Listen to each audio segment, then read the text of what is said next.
बिस्मिल्लाहिर्रहमानिर्रहीम। अस्सलाम वालेकुम नाज़रीन, आप देख रहे हैं मेरा यूट्यूब चैनल देसी मसाला रेसिपी। आज मैं आपके लिए शीर खोरमा बनाने की रेसिपी लाई हूँ। जैसा कि आपको मालूम है, कल ईद उल ज़ुहा है और खुशी का मौका है। तो हर घर में ईद उल ज़ुहा के मौके पर ईद उल ज़ुहा हो या ईद उल फितर, ईद के रोज़ हर घर में शीर खोरमा बनाया जाता है। शीर खोरमा बनाने के लिए हमें जिन चीज़ों की ज़रूरत है वो ये हैं। ये 1 लीटर दूध है, फुल क्रीम मिल्क है। इसके लिए ये सवैयाँ हैं, सवैयों का ये ब्रीक वाली सवैयाँ हैं और सवैयों के बराबर ही हमने चीनी ली है। ये खोपरा है, इसको मैंने बहुत बारीकी से काट लिया है। ये है मेरे पास छुहारे। अगर आप खजूरें डालना चाहते हैं तो खजूरें भी डाल सकते हैं। ये 1 प्याली छोटी वाली मेरे पास घी है। ये किशमिश है जिसे मेवा कहते हैं। 3 से 4 अदद मेरे पास छोटी इलायची है। ये बादाम है। बादाम इस तरह मैंने बारीक काट लेने हैं। कुछ अभी मैंने काट लिए, कुछ काटने हैं। आइए चलते हैं हम रेसिपी तैयार करने की तरफ। ये हमने एक फ्राई पैन लिया है, इसके अंदर ये ऐड करके इसे गर्म होने का इंतज़ार करेंगे। घी गर्म हो चुका है, फ्लेम मैंने नीचे स्लो की हुई है। इसके अंदर ये सवैयाँ डालकर हम भूनेंगे। बिस्मिल्लाहिर्रहमानिर्रहीम।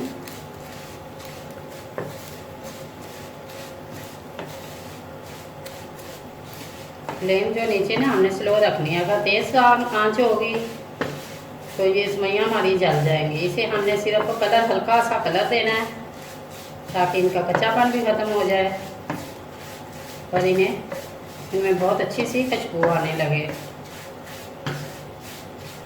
शीर खोरमा बनाना तो बहुत ही आसान है और ये डिश है भी बहुत ही ज़्यादा मज़ेदार है। इसे सब छोटे बड़े बड़े शौक़ से खाते हैं क्योंकि ईद का दिन हो और खुशी का मौका हो और मीठा तो हर घर में बनाया जाता है। मीठे की डिश 2 या 3 तो ज़रूर हर घर में बनती है। अब हमने मज़ीद इसे माशाल्लाह इसके अंदर से बहुत प्यारी खुशबू आ रही है। इसे मज़ीद हमने 1 से 1.5 मिनट सिर्फ इसको भूनना है। जैसे ही इसके अंदर प्यारी सी खुशबू आने लगे और ये थोड़ा सा कलरफुल हो जाए तो हम भूनना बंद कर देंगे। शीर खोलने के लिए ये ब्रीक वाली सवैयाँ जो है ये ज़्यादा बेस्ट रहती हैं। ये शीर खोरमा हमेशा बनाने के लिए आप ब्रीक सवैयों का इस्तेमाल करें। मैं भूनते हुए 1 से 1.5 मिनट हो चुका है। अब हम फ्लेम को बंद करते हैं और नीचे उतारकर एक भी किसी बर्तन के अंदर डाल लेंगे ताकि ये हमारा जो सास पैन है, फ्राई पैन है, ये गर्म है, इससे ये जल सकती हैं। एक देचकी में माशाल्लाह बिस्मिल्लाहिर्रहमानिर्रहीम 1 लीटर दूध है। अच्छी तरह उबाल आने का इंतज़ार करेंगे। माशाल्लाह दूध हमारा उबल चुका है। इसके अंदर छोटी इलायची 3 से 4 अदद मैंने ऐड कर दिया है और ये चीनी आप अपने मुनासिबत के मुताबिक भी डाल सकते हैं। जितना आपको मीठा पसंद है आप उस कदर डालें।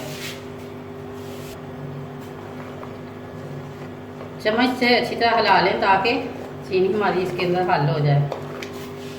दूध को हमने उस वक्त तक पकाना है जब ये 1 लीटर से 3 पाउडर हो जाए। अब हम दूध गाढ़ा होने का इंतज़ार करेंगे। अब हम तकरीबन 5 से 7 मिनट के बाद मिलेंगे। बिस्मिल्लाहिर्रहमानिर्रहीम। ये देखें, ये दूध हमारा जो है ये बहुत गाढ़ा हो चुका है। अब हमें इस स्टेज पे आके इसके अंदर बादाम जो मैंने काटे थे, गरी और छुहारे। कुछ लोग ड्राई फ्रूट को फ्राई करते हैं। फ्राई करने से वो टेस्ट नहीं आता क्योंकि जो फ्रूट का अपना तेल है, फ्राई करने से वो मज़ीद ऑयली हो जाते हैं और वो सख्त हो जाते हैं। इस तरह ड्राई फ्रूट डालने से यकीन करें दूध के अंदर इसका टेस्ट होगा और बहुत ही जायका और फ्लेवर अच्छा आएगा इसका।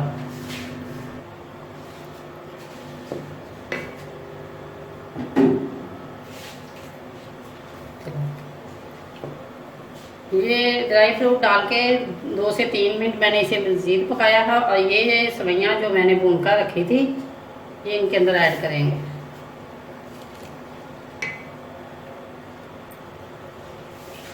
इनको हल्की आंच पे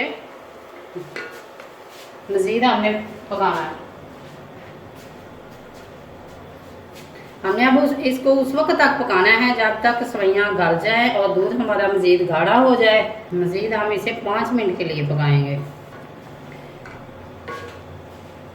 अब हम चेक करते हैं कि सेवइयाँ हमारी गल चुकी हैं।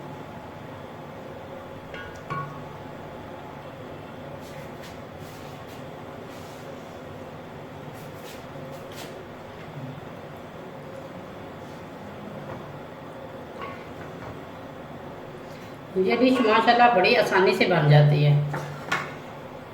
और बहुत ही मज़ेदार बनती है। इसको मज़ीद हम गाढ़ा होने का इंतज़ार करें।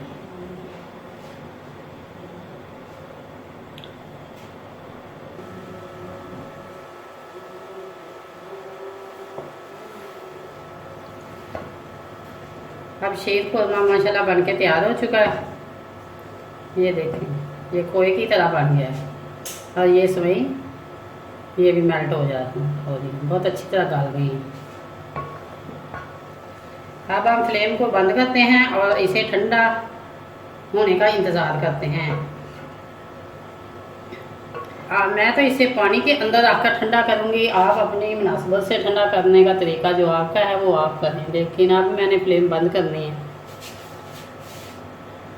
बिस्मिल्लाहिर्रहमानिर्रहीम।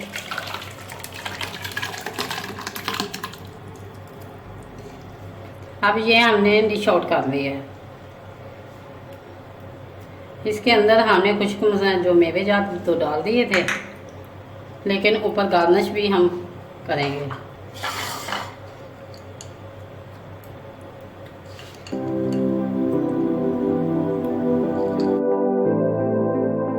बादाम है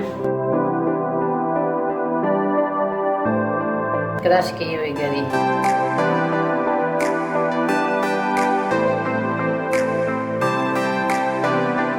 ये शीर खुरमा हमारा बन के मुकम्मल तैयार हो चुका है और ये इनकी फाइनल लुक है। एक मेरे चाहने वाली ने नया चैनल शुरू किया है ब्यूटी टिप्स विद एनी के नाम से। उसका लिंक डिस्क्रिप्शन में आ रहा है। उसे आपके तामन की बहुत ज़रूरत है, आप उसका विज़िट करें। वो बहुत ही अच्छी रेमेडी लेके आती हैं जो आपके बहुत काम आएगी। तो अगर ये मेरी वीडियो आपको अच्छी लगे लाइक करें, शेयर करें और कमेंट बॉक्स में अपनी राय का इज़हार ज़रूर करें। अगर आप मेरे चैनल पर न्यू हैं तो सब्सक्राइब करें और बेल आइकन का बटन ज़रूर दबाएं ताकि मेरी लेटेस्ट आने वाली वीडियो का नोटिफिकेशन सबसे पहले आपको मिले। ब्यूटी टिप्स एनी के चैनल को भी आप सब्सक्राइब करें। शुक्रिया। अल्लाह हाफिज़।